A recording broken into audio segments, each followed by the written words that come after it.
Cheers, brother. Cheers. Welcome to Tears Over Beers, episode potentially 15. We've had a little bit of a break, and I'm excited to be back here with you. There's another lost episode we're gonna have to. There's a lost episode that may or may not ever hit the interwebs. So today we are talking about, a lot of people say, agents charge too much for commissions, and today we want to talk about all the times in which we've made $0 on a commission after a lot of time was spent with that client. Yep. So that's what we're talking about today.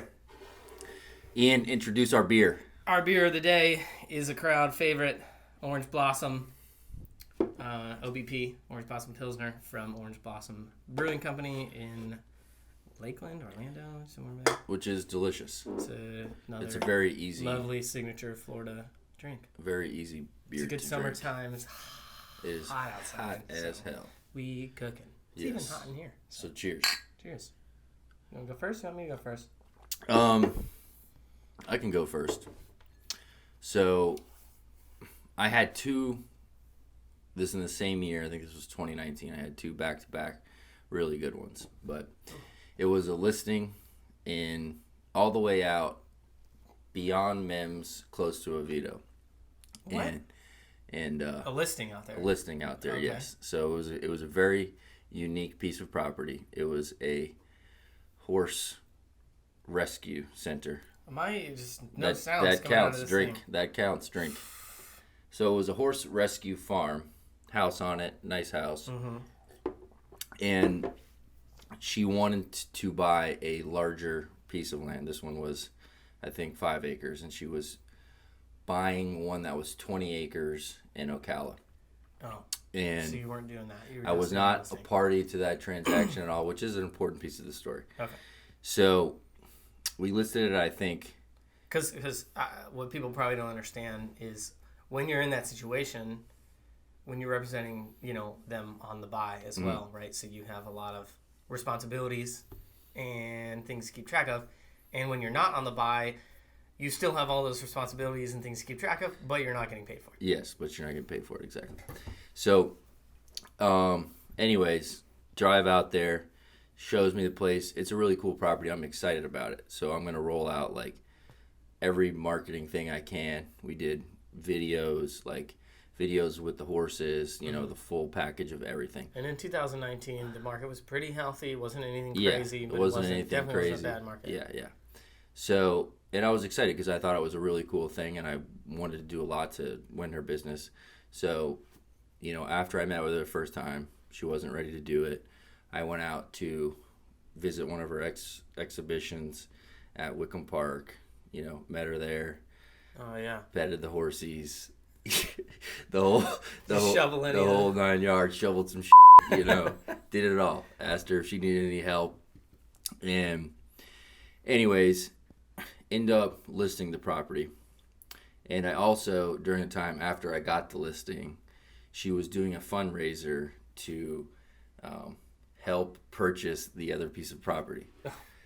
So okay. I donated to a purchase that you weren't. I donated to the fundraiser because I wanted to help out because she needed to raise a certain amount of funds to purchase this property. Okay.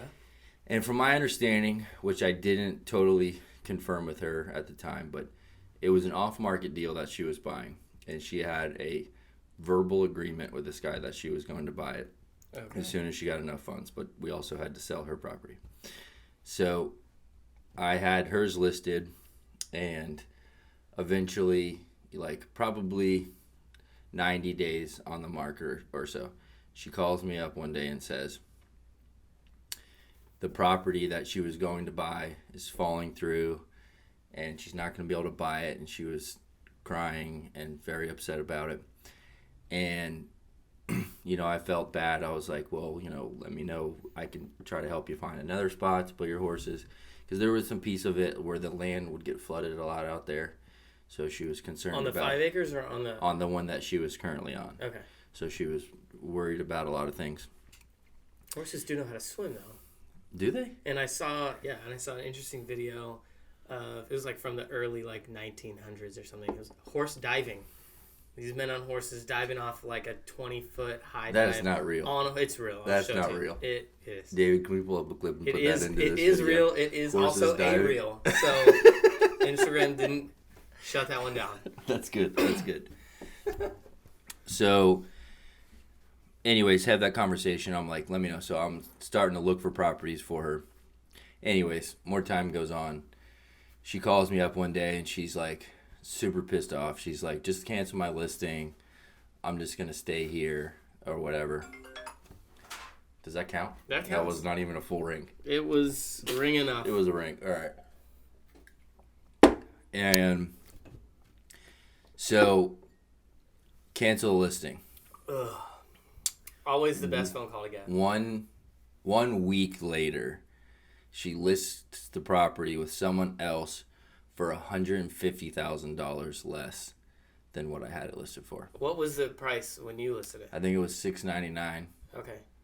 and she listed it for $550 in a week after everything I did for like that period and all the money that I spent on the property, and donated to her. How fundraiser. much did you donate? I donated $250. Okay. I mean, my photo and video package was probably $1,500. Yeah, but that's not a donation. That wasn't a donation. Well, it was all a donation because Right, because you. I made negative money, and I went out to the property several times. Yeah. Which was an hour and 20 minutes. Yeah, that's a haul. Yes. Yeah. Yes. Yeah. So after I thought about it, actually, it was when Tiger King came out, and I started to think about Carol Baskins and that cat farm thing, or whatever. Carol Baskins. That Carol Baskins. And I started to think about it, and I was like, this lady has the same exact thing going on at her place. Because when I was out there, there was a bunch of foreign people working there, like, that were all staying there, that weren't getting paid, that were volunteers. And I remember and I started to think about it more after after I saw Some red flags are going up after here. I saw the show. I didn't think anything about it when I was out there, but I remember that there was this girl, like, sweeping the floor or whatever, and, like, in the middle of the conversation I was having with this lady, she just starts yelling at screaming at this girl about how she's not sweeping something right. And at the time I just laughed because I thought it was like she was almost being funny. Okay. Plus I'm on a listing appointment and I'm trying to be professional and, That was super professional of her to do, so. But I also had no idea. And then I saw Tiger King and I was like, wait a second. Like, this is the Tiger King of this horse queen. farms. Oh, jeez. Tell me her name was Carol. It wasn't Carol. Karen. But it was close. I won't say it on here. And I wouldn't be upset still if she saw this episode. So hopefully she... So did she sell it? I do have her email address. So hopefully we put this in an email blast that she sees. She did sell it. So the thing was about the listing price was, like, I knew it was high. But the thing was she needed X amount to buy the place that she was going to buy. Yeah. And I had told her, like, if you want to sell it, like, sooner rather than later, we need to drop the price. But she didn't want to do it because, like, I need this money. We haven't raised enough money for the other one. How much money was raised by the fundraiser? And how much of it did she get back? That would be... I know the answer to the second question. That would definitely... I don't remember. It was in the thousands. I mean, it was probably, like, at least $10,000 at the time. That's one way to get $10,000. But anyways... I lost a lot of money on that one, and it was just, it's upsetting when you spend that much time and I mean, hard money that I spent on it. It's frustrating when you... And then I didn't have anything to do with the situation of which she was buying it. I had nothing to do with it. You didn't do anything wrong. I had nothing to do with it. But she got mad at me, canceled the listing. How long did you have it listed? It was at least 90 days. Okay, so it was and it might have been longer than that. Yeah. I mean, it was a few years ago, so. Mm-hmm. But, yeah. And got a big old... I got a negative. I got a fat negative check on that. That was a fat L. Yeah. You know? Yeah. It's it's why this is for thick-skinned people. You know? Yeah. It ain't for the faint of heart. All right. Story Cheers. number 1 for me. Cheers. Thanks to that. To losing money.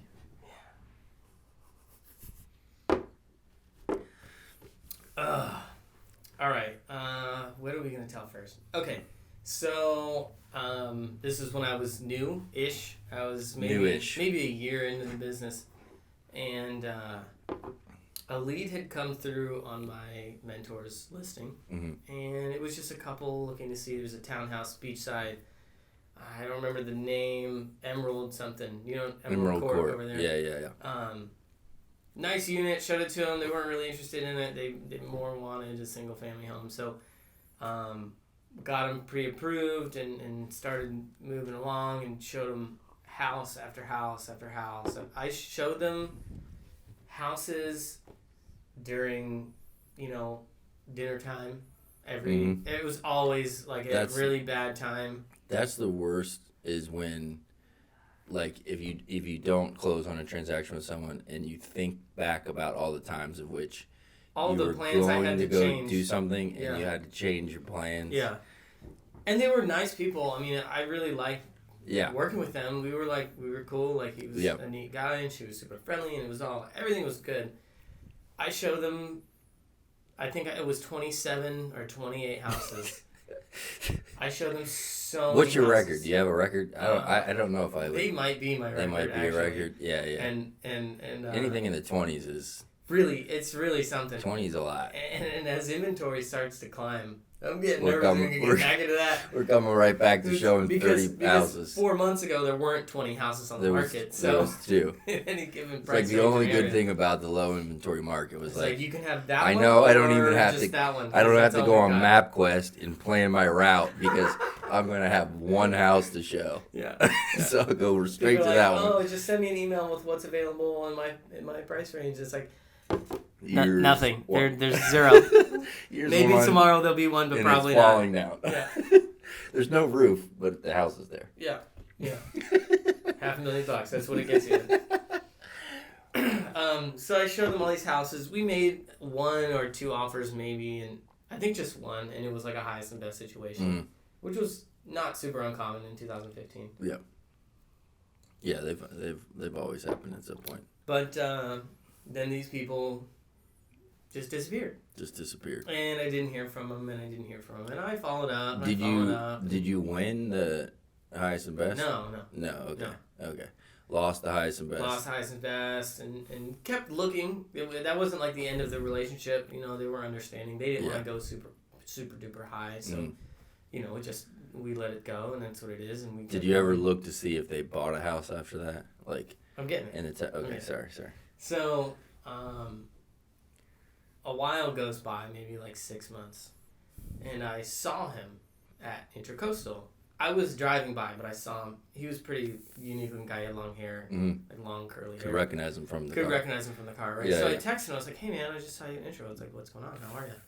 And he was like, "Oh, good. Did I tell you?" And I was like, "What?" He goes, "We bought an RV." And I'm like, "Oh, that's so cool. That's so cool, brother. That's so cool. Thanks." Thanks for finally telling me that you bought an RV. Oh, God. I had so much fun driving around with you. Yeah. At least they were nice people, though. They were really nice people, and I know that they were just doing what was in their eyes the best thing for them. Yeah. And they did end up relocating shortly after that. So, yeah. I guess it worked out okay. I don't know. RVs depreciate. Homes don't depreciate the same, at least. But, that's their prerogative, and that's fine. But, yeah, they were nice people. And they didn't do anything wrong. I spent a lot of time. Hope you're enjoying your RV. And I think all the time, like, if I think back about it when we talk about making this episode, I was like, if I had just won that highest and best. They'd have a house and not an RV. Which is also wild to think about, like, from our position, how much something like that could change someone's future, Yeah, I mean, if they had bought the house that we were going highest and best on, it was in James Landing. Yeah. Little single family. Right off Parkway. A nicer one. Great shape, somewhat updated, original owner. Like, nice house in like the low 200s. Yeah. And now it would be they could buy 300s, 3 or 4 RVs if they sold that one. Mm-hmm. Yeah. So happens. If they're happy, I'm happy, but spend a lot of time. Yeah. Moral of the story is sometimes it's the seller's fault. Thanks for watching, y'all, and we'll see you next time. Woo! Now go!